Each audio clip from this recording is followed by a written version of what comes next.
right. Daniel, thanks for coming by today. Mate, thank you, James. This is awesome. Of course, man, we've got a lot to talk about today. Yes. So I'm really looking forward to diving into this, but just hoping to get a bit of your background and your story. Maybe you could just tell us who you are and sort of where you came from. Yeah, for sure. So I was born in Hawke's Bay in New Zealand. From there, we moved to Auckland when I was about 5 with the family, which was an awesome opportunity. Auckland was a lot bigger than Hawke's Bay. From there, throughout primary school, struggled a little bit with school. Like, school wasn't my forte. And then throughout into intermediate, that's when life was really interesting for me. I kind of switched off with school. Like, if I didn't understand something, then I just didn't want to know about it. But anything to do with creating something, like woodwork or sewing, I was thinking about it last night, and I remember in our woodwork class, I actually made a wooden spoon for Mother's Day for my mum. And so I spent 2 months building this wooden spoon and sanded it all down and engraved I love Mum on it. And Nice. I remember that was my first achieve I ever got, my A+ or achieve in woodwork, and I actually gave it to Mum on Mother's Day, and it lasted about an hour, and she would smack my bottom with it. What? And then I realized I've created the own weapon that smacks my own bottom.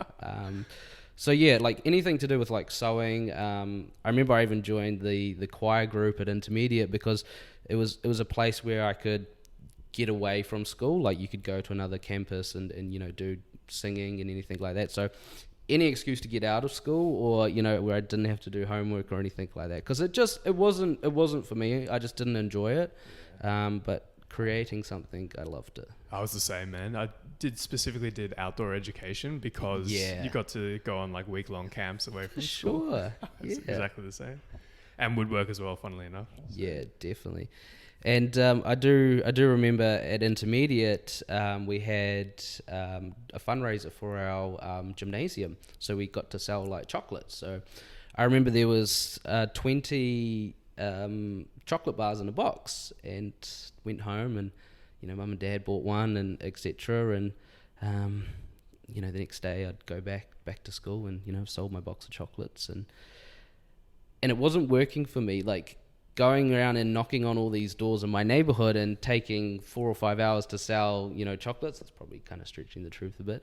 But I actually went to the local mall, and I remember going down the escalators, and there was a girl playing a violin, and people were dropping like $1 or $2 in the, while she was playing. And I had a little light bulb moment, and I'm like, man, like, I should be here selling chocolates. So I remember one day after school, Mum dropped me at the mall, and I was there in my Birkdale Intermediate. Hi, my name's Daniel Prince. I'm selling chocolates for Birkdale Intermediate, and I managed to sell 2 boxes that night. So that's when I'm probably intermediate age. So so that was pretty cool. Like, kind of learning. Is how old? Sorry. Probably maybe like 13, 12, kind of around there.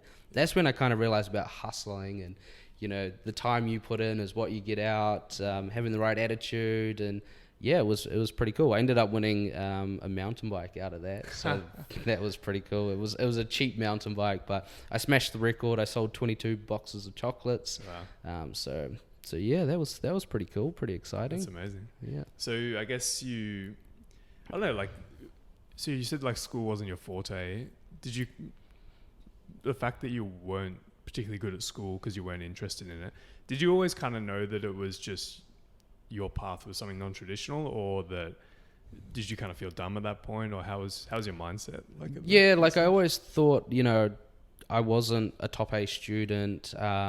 Always wondered what I was going to do. Like, people were progressing, people talking about, I want to be a lawyer, I want to do this. And I was always fascinated with making something, or cars, or motorbikes, or, that was kind of, what I was interested in. I didn't want to do the traditional, be a lawyer, or, something like that, because it looked like hard work. And just not the kind of work that you actually wanted to do, I guess. No, exactly. So then you said you were always into cars. Is that the case? Did you always see that as a future, or? Yeah, like, I was always fascinated with them, and moving from intermediate, I went to college, and 3rd and 4th form, I remember one day I was actually walking home from school and I walked past a race shop. I must have been 15 at the time. And I remember I was late home. And I saw like all these race cars, you know, sitting outside this race shop. And I'm like, man, this is cool. Like, you know, got the stickers and the roll cages. And I was like, man, this is cool. You know, everything's modified. And it was crazy. The next day I went to school and I told my teacher out of everyone. And it turns out my teacher's husband owned the race shop. Oh, wow. So that was absolutely crazy. And I went down and after school and with my teacher. I think it was the first time I got to know my teacher's first name, which was crazy because you'd always say, you know, Mrs. Clark. Yeah. So that was pretty cool. And so every day after school, I'd go down to this race shop and just sweep the floor. Like I was just around all these incredible cars. You know, everything was modified, talking about kind of race events and like rallies. And that's when the passion kind of like ignited. And I'm like, man, this is cool. Like you can make a career like building these race cars. And so, yeah, it was pretty cool. It was definitely exciting. That's awesome. And then I guess how did that progress from there? You start off sweeping the floors and then that's kind of planted the seed for that, I guess, career path. But yeah, what happened next? Yeah, so definitely I think I was probably maybe 16 years old. I had the conversation with mum and dad and I said, you know, I'm just struggling at school. It's not for me. I'm falling further and further behind. You know, I want to drop out and start my apprenticeship, my mechanical apprenticeship. And where I was sweeping the floor, they were willing to take me on, and which was so exciting. So that's when I learnt to negotiate with my parents. Dad was happy about it because I was getting a trade, like I was getting qualified in something. So that was pretty cool. So left school. What about your mum? Mum was okay about it. She could see I was pretty passionate about it, so that was pretty cool. She said, you know, go for it.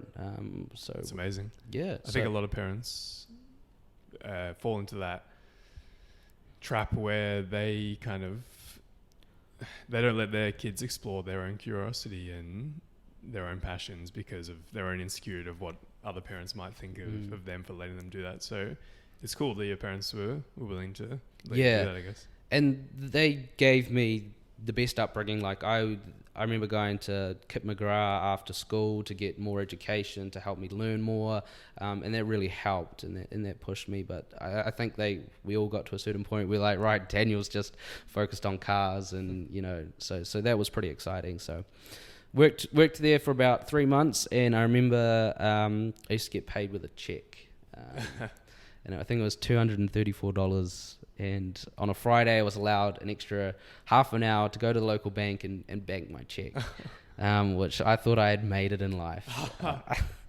So that was pretty cool. Yeah. It's always the way your first few paychecks. You think you're just balling now. Yeah.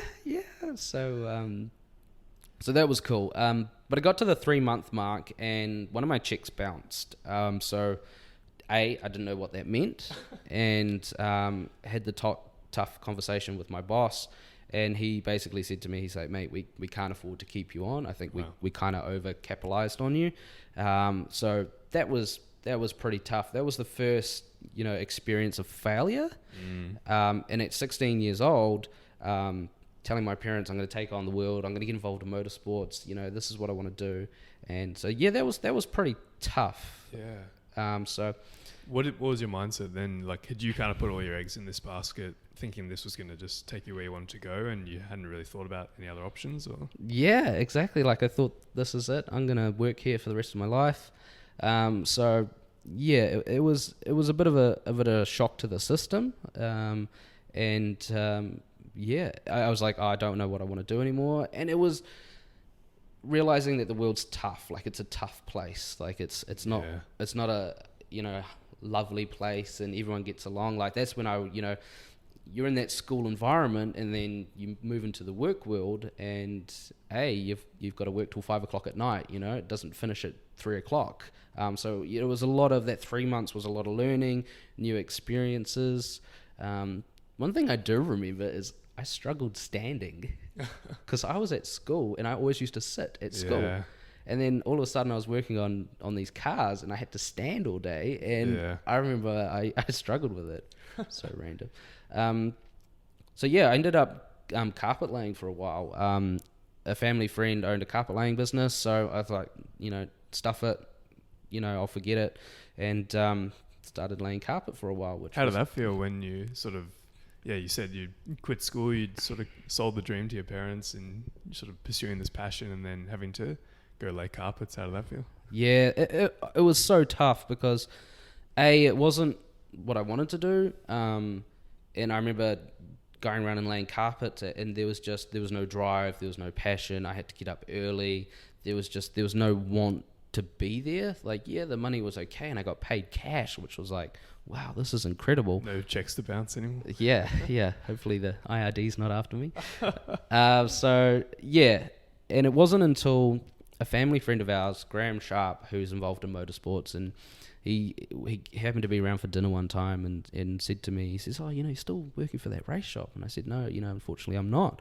And he says, "Oh, I was at the racetrack and I met a gentleman named Stephen Giles." And I said, "Oh, okay." And he said, "Stephen has just come back from Formula One. He was working in McLaren. He was the chief mechanic for McLaren, which was pretty cool. I've got his contact, and he's looking at setting up a race team in New Zealand, and he's after some mechanics." And literally, I rang Stephen the next day and said, "Hi, my name's Daniel Prince, and I love cars. I'm about 17 years old at this stage." And he said, "Unfortunately, I don't have a position at this point, but call Owen Evans. Owen's got race team and everything like that." And rang Owen immediately and said, "Hi Owen, I got your number through Stephen, and I'm 17 years old," and he says, "Come round, have an interview." So literally went round, met Owen for the first time. He was at that time the current land speed record holder, massive history in motorsports throughout his whole family. So that was pretty cool. Met Owen and definitely clicked straight away. And the race team at that point was down in Christchurch, and this was a Thursday night. And Owen said, "The job's there for you. Would need you to fly you down to Christchurch pretty much tomorrow. Would you like the job?" And I said, "I would love it. Yeah, cool. I'm in."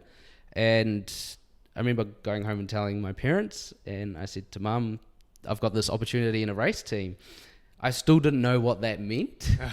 And Mum was like, "Wow, that's awesome. That's incredible." But my dad was a little bit, what does this mean? You should have a trade, So he was a little bit hesitant. So flew down to Christchurch. So, sorry to interrupt, but were they more supportive because your original thesis was, "Hey, I'm going to do this mechanic trade and then I'll have some sort of qualification," but now it's like, there's no trade, it's just, I'm going to go work for this race team, and they're a bit more hesitant in supporting that. Is that the case? Yeah, definitely, because it's the unknown. Like, going back 15 years ago, it wasn't the traditional, you left school, you got an apprenticeship as an auto electrician or, builder or, those, a few of your options. And here's Daniel at 17 years old is going to go join a race team and travel throughout New Zealand, involved in motorsports.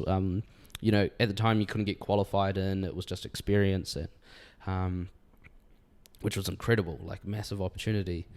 And so I went down to Christchurch, met Mitch Evans, he was about 13 years old at that point, and then Simon Evans as well, so the two brothers. Simon was about my age and running Formula Ford. So for the people that don't know that, Formula Ford is a single-seater, and it's your basically your starting point in single car racing, and then the ultimate goal is Formula One, but you start with something called Formula V's, and then you move into Formula Ford and then the Toyota Racing Series. So pretty cool. Yep. So then, I guess, how was that? Was that everything you expected it to be, working in the race team? Was it everything you wanted? Definitely more than what I wanted. Like, it was incredible. And it was straight into like tier 1 motorsports. Like, I went straight into, quite a high end level of motorsports, which was pretty incredible. We're racing throughout the year. you're constantly busy. My role would be, rebuilding the car, stripping it down in between races. If there's any panels that need repairing, organising parts, logistics, getting the trucks organised, making sure, there's accommodation all sorted. If we have the right parts. There was a catering side of the business as well where, you made sure everyone was fed, the layout, sponsors, sponsor evenings, sponsor dinners. Like, it was just full on. It was just busy. It's crazy how much this is something that I've kind of always known, but only recently, when I was diving a bit more into your story, seen just how much work goes behind the scenes in a race team, which no one ever sees. And it's kind of like the driver that gets all the glory on like TV or whatever, but just the logistics behind it alone, and then everything else that goes into it, it just blew my mind discovering that. Yeah, it's nuts. Like, most races are won behind the scenes. Like, what happens during the week, you're rebuilding the car. Hey, we lost the race because this broke. Why did it break? We need to rebuild it. We need to change it. We need to make it better. And yeah, there's so much that goes on. Organising. We had an engineer that would come over from Australia and work on the car. So, he'd fly over on a Monday and we start preparing, doing setup, putting it on a flat patch. And then the end result is, you go to test day on a Friday and race Saturday, Sunday, and then start all over again the next week. Yeah. So, yeah, pretty cool. Won a lot of championships, rebuilt a lot of cars. Yep. We had a car roll. Yeah, you name it. It happened. It's insane. So, I guess the next stage in your career, was that when you went to McLaren, or was there anything in between that? Yeah, so in between, as Mitch and Simon got older, they progressed to Porsche racing a GT3, and Mitch got into the Toyota Racing Series, which is the pinnacle in New Zealand. Toyota Racing Series on at the moment, so a lot of international drivers from around the world will come to New Zealand because we've got some pretty cool racetracks in New Zealand, and they use that as a time of testing and getting ready or preparing for their season in Formula over in Europe. So it was pretty cool. So at that stage, I got to work with Stephen Giles, and he's ex McLaren. Brushing shoulders with him, rebuilding cars at night, was absolutely outstanding because he is the most OCD man you will ever meet in your life, and I learned a lot from him. Just being around him, he's such a humble gentleman. Learning under pressure, it was just absolutely just fascinating. And I'm involved in motorsports full time, which was quite rare, 15 years ago. So being able to brush shoulders with him and just learn from him, like, there's no degree, there's no amount of training. Just being around someone like that as a mentor, just learning from him, and really, really shaped me and helped me understand the detail involved. Is pretty incredible. The she'll be right attitude on a race car wasn't not necessarily the right way. I believe that. Yeah, so progressed through there, and I'd been in motorsports probably full time for about 4 or 5 years at that point. And I remember having a conversation with Stephen Giles, and he said, "Daniel, what do you want to do? You've been doing this, for a while now." And I said, I want to make it to Formula One. I want to be in a race team. I want to go to the UK. And he says, "This is no problem." And he says, he used to get a lot of CVs across his table, guys wanting to be in McLaren and trying to be in race teams. And he said, the first thing I ever looked for was if they were a qualified mechanic. I said, I don't care who you've worked for. I don't care if, Joe Blogg or, you're there because, of some certain reason. He said, the basics I looked for is you're a mechanic. And at the time, I remember like, man, this sucks. Like, because you weren't a qualified. I wasn't qualified whatsoever. And I knew people in other Formula One teams that weren't qualified. They had a lot of experience. And what do? Do I, jump over to a Formula One team and just trial it and see how I go? But even Stephen said to me, if it doesn't work out, you're in the UK, you're not qualified, are you just going to bounce around certain teams until you find a right role. At least if anything happens, you know, you could walk into a dealership. Hi, I'm Daniel, qualified mechanic. You know, you can see what I'm saying. Yeah. And so yeah, I decided to get an apprenticeship with Volkswagen. So that was pretty cool. That was different. And at this stage, I'm probably maybe 22, 23 years old. So starting an apprenticeship, you know, in your mid 22s or 23s wasn't cool. Like, you know, as I mentioned before, you're meant to be, you know, 16 or 17, leave school, start an apprenticeship, you know, finish your apprenticeship by 21, 22. And here I was starting an apprenticeship. So, you know, so how was that experience? Because, you know, like, did it feel like a big step back? Yeah, for sure. Like, it was tough because people knew who I was, and they knew the experience I had in racing, and they'd seen photos and pictures, and they painted me out to be this big superstar in motorsports, but I didn't know the basics on how to work on a car or replace a cam belt, because we had an engine specialist for that. You know, you'd pull the engine out and give it to someone, and they would rebuild the engine for you. So, you know, it was interesting. So spent about 5 years with Volkswagen. In the meantime, I was contracting for different race teams throughout the world, which I was pretty lucky enough, you know, to go to the UK and over to France as well. And I became a qualified mechanic, and I was like, this is cool. I'm unstoppable. And I remember ringing Stephen and said, you know, I'm a qualified mechanic now. And he said, well, there's an opportunity there. If, you know, I can make some phone calls, throw your CV together, and I can send it to some people in McLaren, in McLaren racing. And I was like, man, this is awesome. That was like your ultimate goal, to get on the team with McLaren. Yeah, definitely. Like, I'd worked so hard in motorsports, and then the pinnacle was in Formula One, and that's where I wanted to be. Like, that was the icon, and I was on the path to get there, and I was on the path to get there, which was pretty cool. And so I'd qualified. I'm probably maybe 25, 26 at this stage, and the company I was working for kind of heard that I was looking at leaving. You know, they heard that I had an opportunity to go to McLaren Racing. And at the time,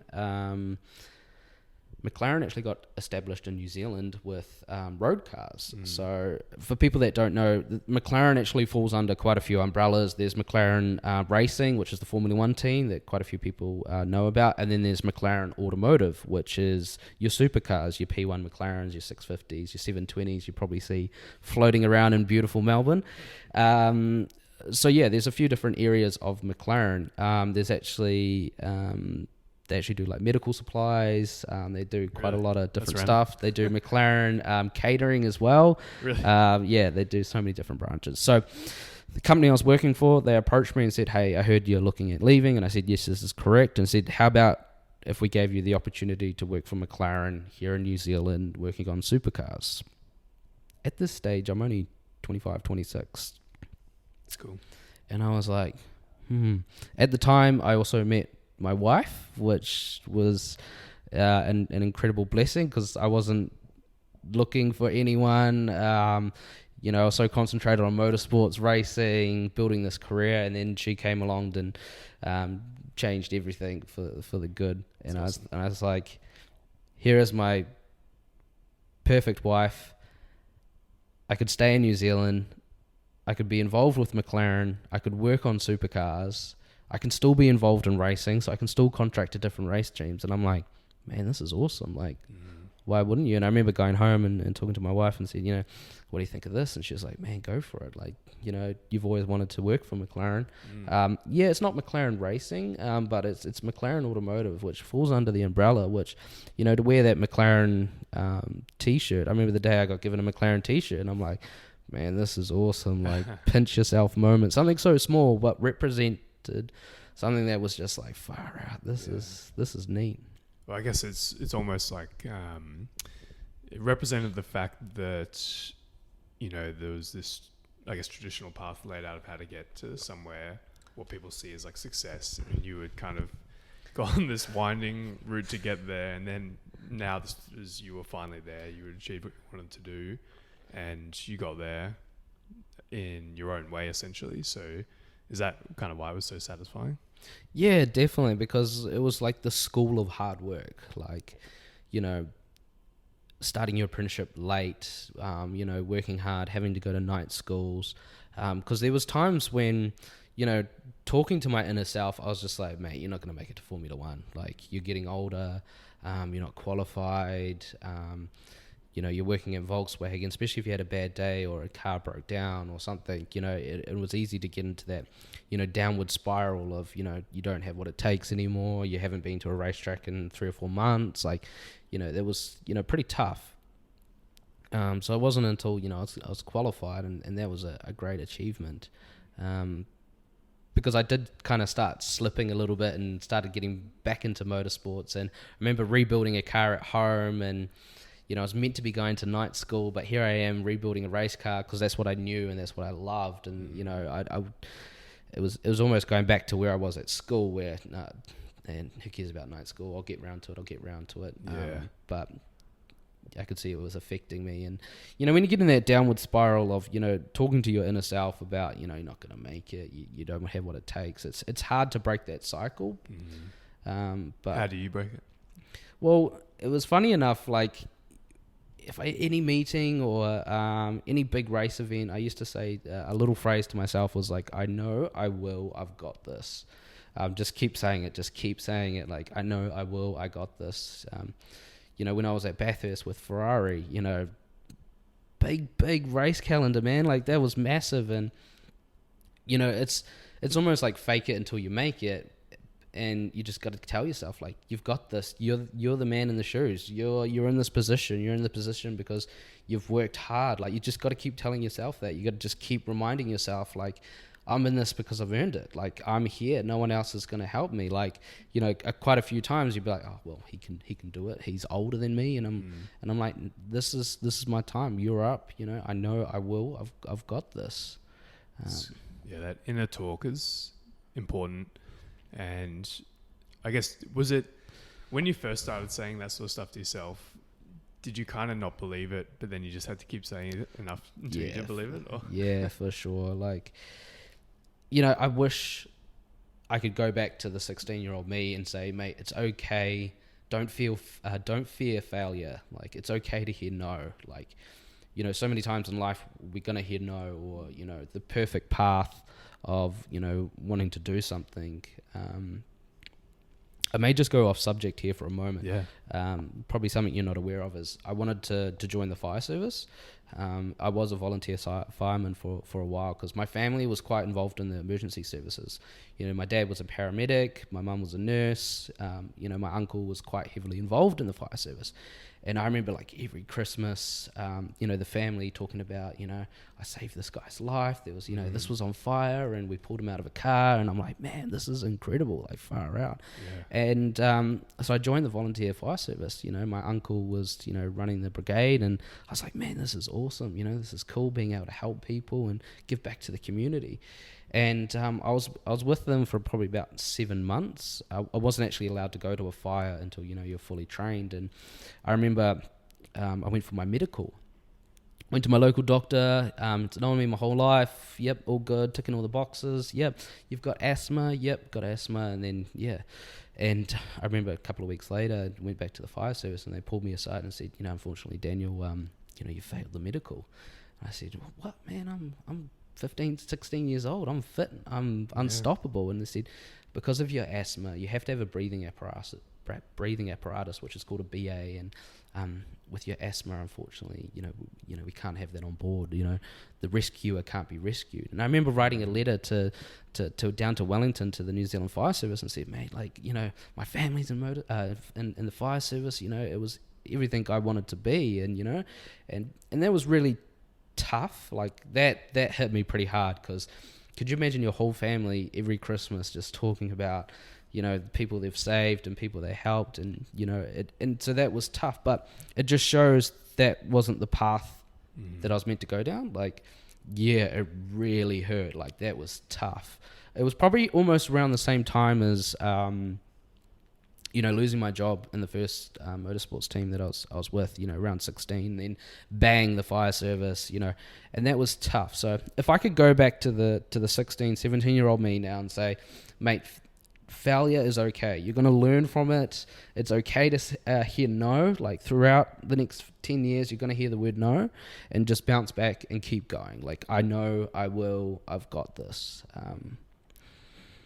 Yeah, it's such an important lesson that we're going to hear no a lot more times than we hear yes, and it's just part of the game. The more you want to achieve, the more no's you're going to have to go through to get to where you want to get. And so it's just accepting that that's part of it and just working through it, which it sounds like you're able to do. Definitely, because when you can understand, like, going for a job interview nowadays and, unfortunately you haven't got the position, you don't know what's happening behind the scenes. You don't know that the company can't hire because of A, B, and C, or there could be something behind the scenes that you're not aware of, or maybe you didn't quite have the qualifications, or something. But it may not have been you, But you start building this, in your mind. Man, you didn't get it because you wore the wrong clothes, or you didn't get it because of this. Like, it's easy to talk yourself down, and we've all experienced it because. When I was at school and I struggled, I thought there was a perfect picture of everyone's like, man, like, there's going to be a lawyer, you're going to be in real estate. Like, you could see, you start painting this perfect picture, and the world's not perfect, and it's okay to hear no. Like, everyone's different. Nowadays, kids have so many opportunities. Like, you can make $1 million on YouTube. Yep. Like, so much opportunity. Yeah, it's absolutely nuts. But no, it's good. I love that. So now you're at McLaren, and yeah, I'd love to just hear, because that's like, there's actually a dealership just up in Richmond, close to where we are right now, which sells the McLarens, and I see people take them for test drives every now and then, and they just look and sound amazing. So it would have been pretty incredible working with those cars. So yeah, just wondering if you could, I guess, give us a quick rundown of what your role was at McLaren, and maybe if there's like one or two stories from there that stood out to you. Yeah, for sure. Like, man, McLaren was awesome. Like, working on these, these supercars and taking them for drives and test drives. And it was scary. Like, yes, I'm in a $500,000 car, but I actually myself, I would put a GoPro in the car. So, I was recording my journey, and there's an air brake system, and you bleed the air brake system, and just to protect yourself, because people don't realize that these cars are pretty incredible. So they all want a photo, they all want a video. So you'd drive down the motorway in a McLaren, and people are hanging out windows. Like, they'll, going back, 5 or 6 years ago, when McLaren were like kind of introducing all the road cars, they were something cool on the road. So I remember at one point driving on the motorway doing 100 Ks, and like this car's swerving in front of me, and there's this kid like hanging out the window trying to get photos, and I'm like, man, this is nuts. Like, this is crazy. But yeah, such an incredible car.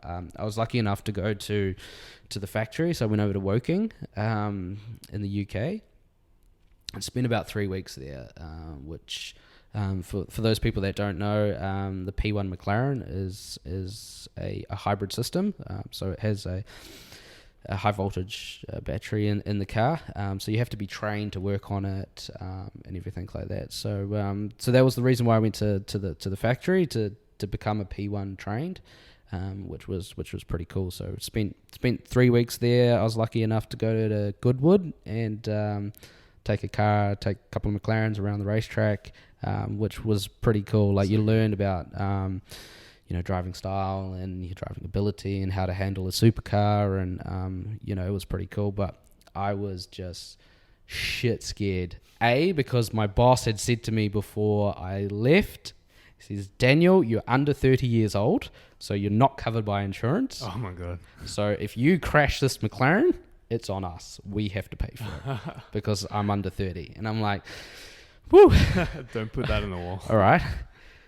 To make things worse, I remember walking down pit lane in Goodwood, and it was a left-hand drive. Oh.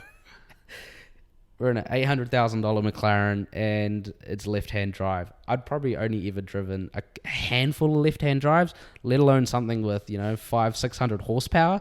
And so I hopped in, and on the left-hand side, and even like your vision and your peripherals and everything like that, it's just off. Like you're on the wrong side of the car. And I remember I was just being a nana around the track. Like I was just like, Daniel, don't crash it. Daniel, don't crash it. And the driver trainer beside me, he was awesome. He was like, mate, floor it. The faster you go, the better it handles. And he was just like, pick up the accelerator. And in my head, I'm like, no, don't do it, Daniel, don't do it. Like, yes is cool. So that was so funny. I'll have to share some photos and videos with you after. But yeah, that was pretty cool. That was a really like pinch yourself moment. It was just like, man, this is incredible. Here I am at Goodwood. And for those that don't know, Bruce McLaren actually died at Goodwood. Bruce McLaren was a Kiwi, so it all originated in New Zealand. So Bruce was actually quite young when he died. It was at Goodwood, so it was a real crazy moment being there with McLaren, being a Kiwi. It was just mind-blowing, so it was pretty cool. So at the factory, I was lucky enough to meet Amanda McLaren, which is Bruce's daughter. So that was cool. We had a photo together and shared a couple of great stories, and it was just so humbling, From such an early age, I'd always look up to McLaren, and I'm like, man, here I am at the pinnacle. Here I am at the factory. I'm talking to Amanda McLaren. I just drove past where Bruce McLaren used to drive. Like, this is just surreal. You just achieved your dream. Yeah, it was just absolutely incredible. Like, I remember going back to my hotel room, and I'm just like, man, like, this is nuts. Like, this is just... You can't even dream of this. Like it just blows your expectation level, and so that was really cool. I love that. I was curious because I guess from a bit of a business angle, I was curious to get your thoughts working for a company like McLaren, which is obviously the pinnacle in a way of sort of like high ticket products. So just curious, like in terms of customer service or like customer experience from that point of view. I mean, I'd imagine if you're buying an $800,000 car, customer service is probably like a pretty big part of that. So just what was your experience with providing customer service and sort of how that differed for something like McLaren as opposed to a Toyota, for example? Yeah, for sure. Like I learned quite quickly about customer service. I've been thinking about this for the last couple of days, and it comes down to just being genuine, like 100% be genuine. Just be you, just be genuine. There's something that I refer to even with people I've worked with is your customers having the best customer intention. Like, good morning, Mr. Customer, how are you? Like, be genuine. Like, how are you? Like, you're doing well. Like, just be genuine. That's all it comes down to. It doesn't matter if you're working for Toyota, McLaren, Mercedes, Hyundai, just be genuine. A perfect example is, you're going to a local mall, buy some clothes. Oh, good morning. Oh, how are you? Like, just give 10%, just a little bit more, good morning, how are you? Yeah, I'm doing well. Yourself? It's just, it doesn't take much. But working on those high-end cars, as a technician, I learned, fault, cause, remedy. When ringing a customer, these are business owners. They're multi-millionaires. They've seen all walks of life, all different kinds of people. And before I'd make a call, because let's say your McLaren's broken down, and we've got to fix it or something like that. And I'll give you an example in a moment. But before I'd make the call, I'd be like, what would I want to hear? Like, what would I want to hear if I was the customer? There's a fault, this is the cause, this is how we're going to rectify it or remedy. And so, for example, I remember I broke a part on a McLaren, and in little old New Zealand, it probably takes 2 weeks to get a part from the UK. So ringing the customer, I said, hey, Mr. Customer, while I was working on your McLaren, unfortunately, I broke a part, and we can rectify it. It's about 2 weeks away from from the factory. It'll be arriving on this date. Please stay in the loan car that you're in, and please keep all your receipts. We'll be paying for that, and we should have your McLaren all done, all going well by the 29th of February. Giving him all the information, the fault, this is what happens, unfortunately, and say to him that this is on us. I've broken the part, unfortunately, so we'll cover that under the cost of the dealership. So then the customer basically will say, all right, thank you. Giving them the full information, not just the basics. So your car's broken, Mr. Customer. It's probably maybe 2-3 weeks away. Like, the words that you use is really crucial and important. That uplifting. I could probably talk about it all day, but just being genuine, like, that's what it comes down to. Like, we know nowadays when someone's bullcrapping us. When someone walks into the dealership, or even when you grab a coffee, you can tell when people are like, oh, how are you? You can tell because they're not being genuine. Like, my wife gets sick of it because everywhere I go, I'll beat someone like, hey man, how's it going? Like, yeah, good. Like, how's your day been? Like, yeah, pretty good. I'm like, man, you look like you've been pretty busy, like full on. Like, how many coffees do you make a day? Like, just being genuine, getting to know the person. And then you can see the barista start sliving up. It's like, man, I've done like 300 cups a day. And I'm like, man, that's quite a lot. Like, that's a lot of coffees. Well, you definitely, I believe that, man. You embody it, because that's actually how we connected first at the Mercedes dealership that you work at now. Yeah, and for I sure. could definitely tell that you were genuine, which made me want to talk to you more. So you embody that. Exactly. And it doesn't take much. Like, people, there's customer service courses and everything like that, which is awesome. You'd learn a lot, but it just comes down to just being genuine, like, how are you? What are you going? And even, my day-to-day life now with, like, people, buying cars, and, sometimes you can say to them, I don't think this is the right car for you, or etc. So we'll probably talk about that a bit more. I love that. So we've got a lot to get through still, but I just want to know if there's one story from your time at McLaren where I guess you really had to go above and beyond in terms of, like, delivering service to a client or a customer. Any that come to mind? Yes, very unique story. So we had, so there's a McLaren down at Highlands, and it's actually a car that does pure hot laps. So, people pay, $200-$300, and you can sit in the hot seat and, go for a drive in a McLaren. And we had the phone call that the McLaren had broken down. They wasn't sure what was happening, and the technician that I was working with at the time, my manager, we were scratching our heads, what could it be? It's lost power. Could be a number of things. Like, there's so many things. We don't have a crystal ball to look into it, and it was quite a unique fault. So I remember packing the diagnostic tester, which is a computer, probably worth about $50,000, and I'd always have that as carry-on, and jumped in a plane. I was currently in Auckland and had to fly down to Highlands, which Highlands is in Queenstown. Coming into Queenstown, the flight was absolutely terrible, and we had 2 aborted landings and got diverted to Christchurch.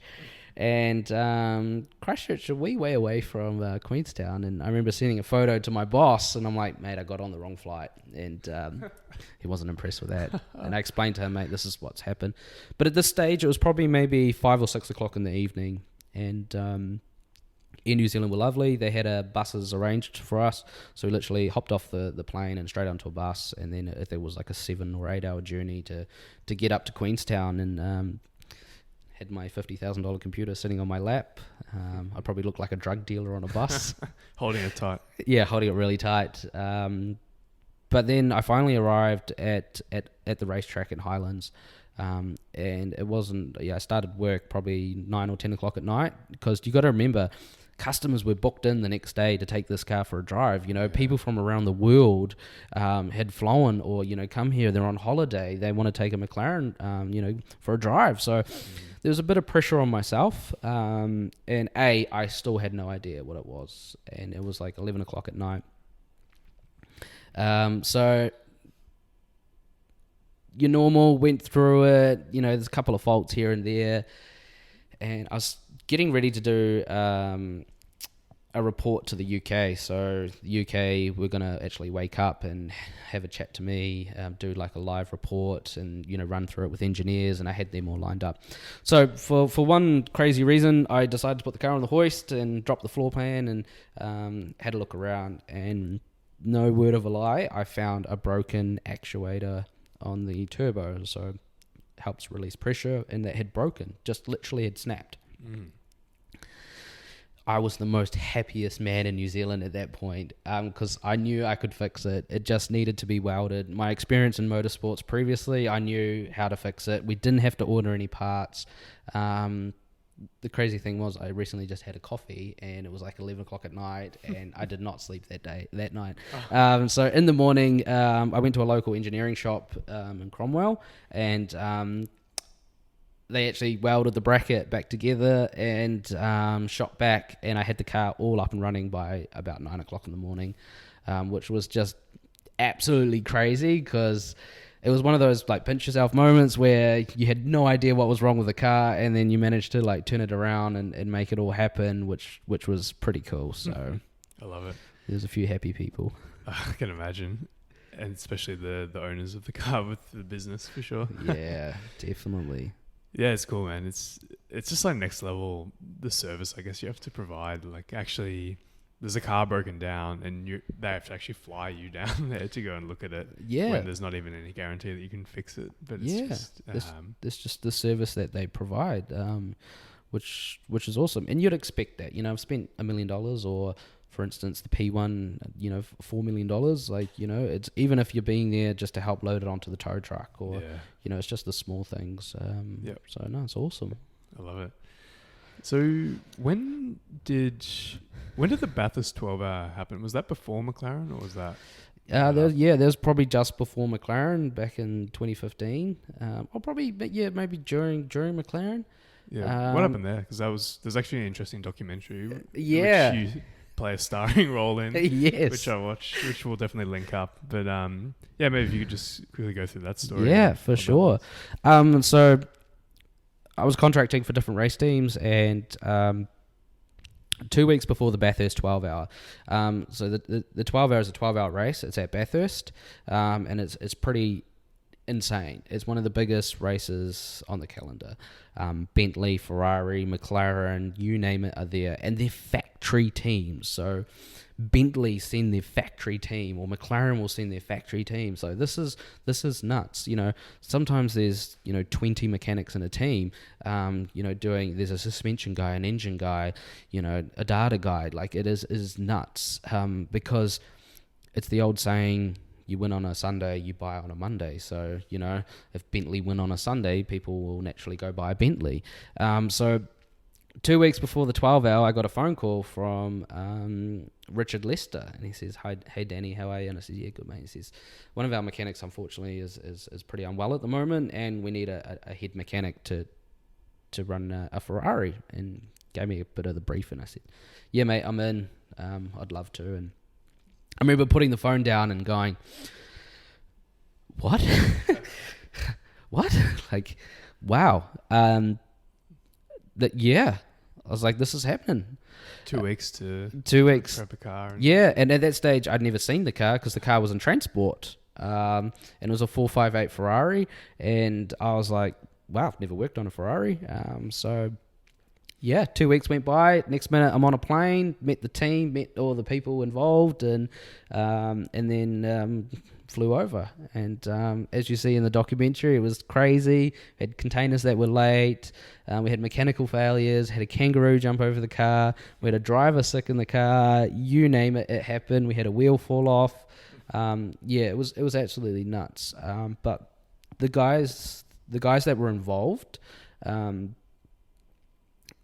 The team had kind of been thrown together pretty quickly, and people that were involved, some mechanics, but they didn't have any motorsports history. So there was a real point where I had to step up. I was the most qualified in a way of being in the industry for a while. I'm working on quite high level race cars, and that was nuts. Like, the first time I ever saw the car you saw in the documentary is when they opened the container, and I go, okay, so yeah, it's a Ferrari. Oh, that's interesting. Like, and Because just to clarify, because this wasn't, you mentioned before, it was, all the other teams were sort of like factory-backed teams, but this was literally just, was a one guy who basically created this team and basically provided all the investment for it? Correct. The guy actually won Lotto, and he built a race team. That's so funny. Bought a 458 Ferrari and bought all the gear and put the team together. And bought like full workshop and everything like that. And I was aware of him. I had no interaction, or I hadn't met him previously. Because I was working for McLaren, I was working for Volkswagen at the time. So I didn't want to pursue working on Ferraris because you have to take Thursday off work, Friday off work, Saturday off work. So I knew they were doing their thing, and they grew all of a sudden. When you win Lotto, the world's your oyster. So 458 Ferraris, he bought a Formula One car, like you name it. So I was pretty crazy to get the phone call, and went over to Bathurst, and the most craziest week of my life. Literally the car wasn't prepared, wrong side riding, you name it, no setup. I think we'll probably put a link in for the... Yeah, absolutely. So... I pretty much didn't sleep for 3 days. You probably won't see that on the documentary. But that was probably everything I'd learned. I was pushed to my absolute limit, like my absolute limit. There was no coffee that could keep me awake. To the point where I actually wrote left and right in permanent marker on my hands because I was that tired. I was getting my lefts and rights wrong. Like, oh my God. My brain was messing with me that much. But we were fast. The car was fast. It was a cool car. We had some great drivers. But I won't ruin the rest of the story. Yeah, people can go watch that to find out what happened. But just the biggest thing that I learned from watching the documentary is, and I kind of mentioned it before, like I kind of knew, but I really saw from this documentary just how much work goes behind the scenes into a race team. And it's like, you see the driver and them doing the laps, which is physically hard and challenging and mentally challenging, but then the amount of work behind the scenes to actually get them into that position and that point, and also the amount of luck and bad luck that it can come down to at the end of the day was just crazy to me. And it's so hard on the gear. Like race cars is you're pushing the limits of engineering and performance of the driver, and that's why the mechanics are there. You're constantly looking over the car if anything's broken, if anything's damaged, and why hasn't that worked, or why you could lose a race over a $5 part, or so it's a lot of pressure as a mechanic to constantly looking. Is that okay? Is that tight? Is that torqued? Does that need Loctite? Like it's an incredible amount of pressure, and that's when it comes about to, I know I will, I've got this. Like, constantly saying that in your head, I know I will, I've got this. Because all it takes is that inner voice just be like, man, Daniel, you're at Bathurst. This is the biggest race of your career. Like, you could easily start talking yourself out of the position. Like, and as you saw, it's pretty demanding. Like, it's pretty hard on the body. At one point, I ended up sleeping at the track. So I just slept on the ground because it was 5 o'clock in the morning and I wasn't going to go home, which is half an hour that way and then half an hour back. So you just ended up sleeping on the ground, but that's just what you do. That's just how you get it done. And that was incredible. It's cool. Yeah. So everyone go and watch that documentary. It's really, really interesting story. But yeah, what happened for you next, Daniel? So you're working at McLaren, sort of flying around, fixing his $1 million cars and doing all kinds of stuff. So yeah, what happened next? How did you end up here in sunny Melbourne? Yeah, for sure. So I'm always passionate about sales, and from McLaren, I got a opportunity to go work at Toyota. So we actually moved out of Auckland because both our careers were pretty full on. I was doing 12, 13-hour days, and my wife is an ICU nurse, and at the time she was working at Starship, so we were both ships in the night. We just weren't seeing each other. We were engaged at the time, and it wasn't a healthy environment. Like, we both had cool jobs, but we knew something had to change. And we decided to, move out of Auckland, and we bought a house, and I got involved in sales because I love people, I love cars, and and it was awesome. And then from there, my wife actually got an opportunity to work at Royal Children's Hospital in Melbourne. And I thought, why not? My wife supported me in my career. Let's give it a go. And so we moved over to Melbourne. and I didn't know what I wanted to do. McLaren Melbourne actually heard that I was coming over, and I caught up with them and said hi, and which was pretty cool. But once again, I didn't know what I wanted to do. Do I want to go back fixing cars? Shall I just go work at a petrol station, pumping gas? Like, I just didn't know what I wanted to do. Like, I was here for my wife, and that was the main goal. And Mercedes Benz actually got in contact through friends, and they offered me a position, and it's called product specialist. And it's a bit of sales and customer service. So, there's a lot of technology on cars nowadays, and like, how does that work? What does that do? Yeah. And so I'm basically like a phone a friend for your car, which works really well. I work with marketing. We've actually got a golf day on Monday. Involved in a lot of track days and drive days. So being able to use my experience in motorsports and in the car industry, and really help it in my new position, which is cool. So it's awesome when a customer comes into the dealership and I say, I'm not in sales. I'm just here to educate you, talk you through the product.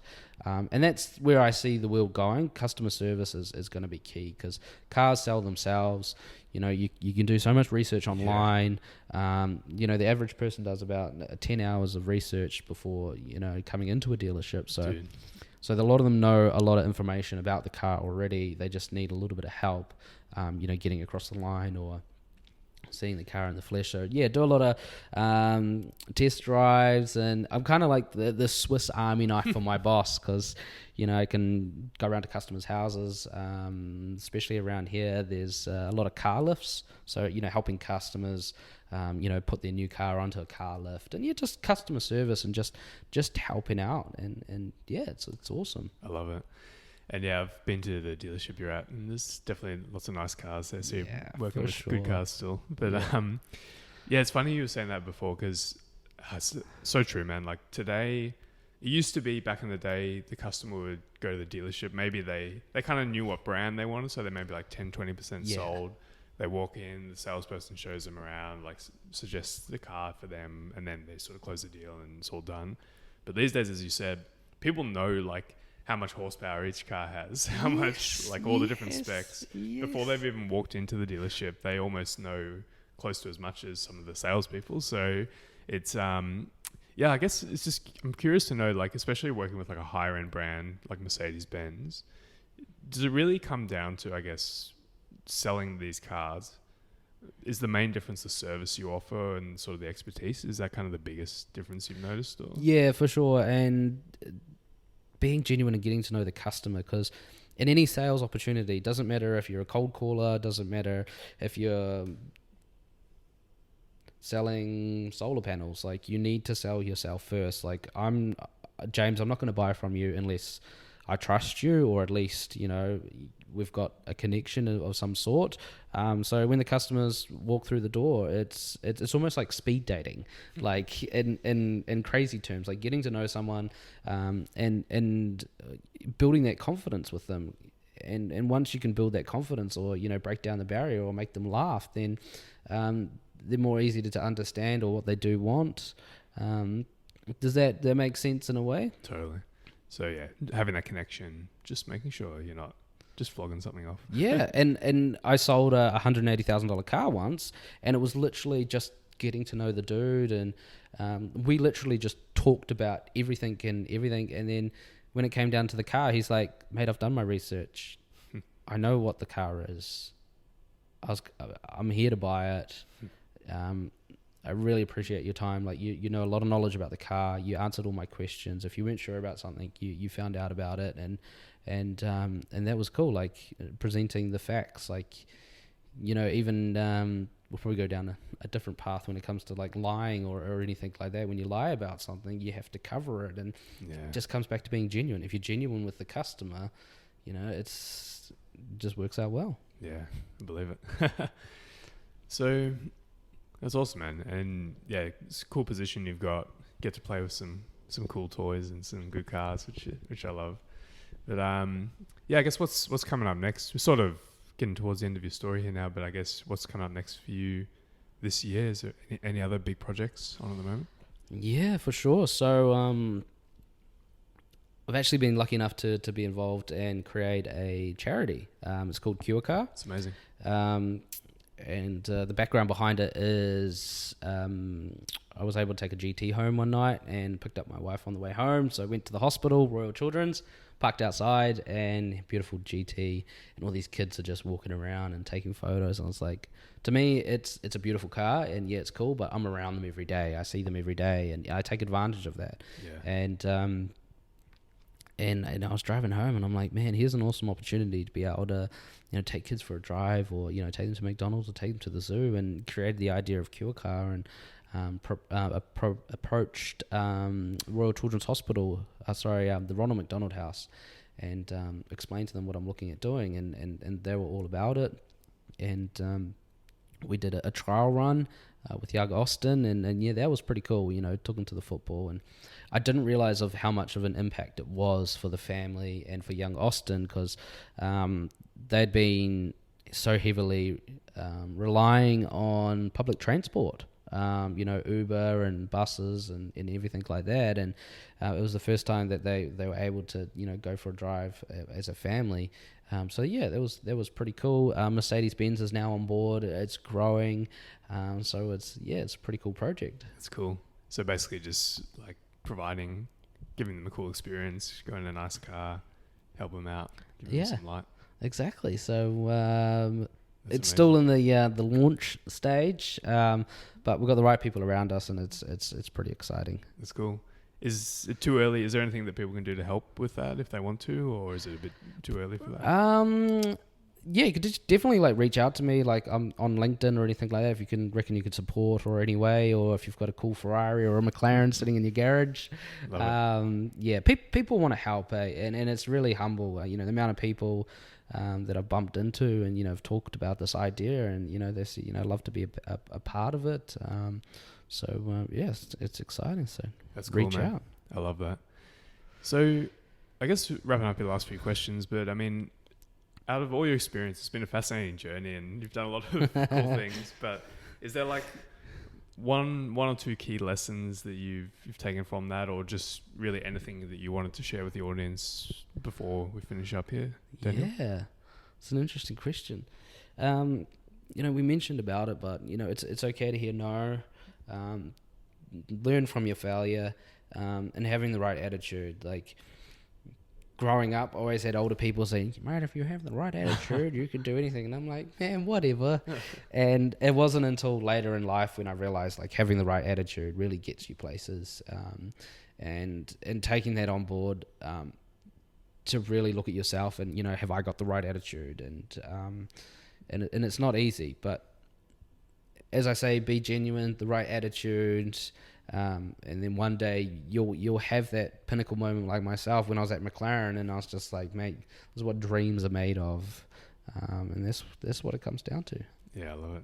Great advice.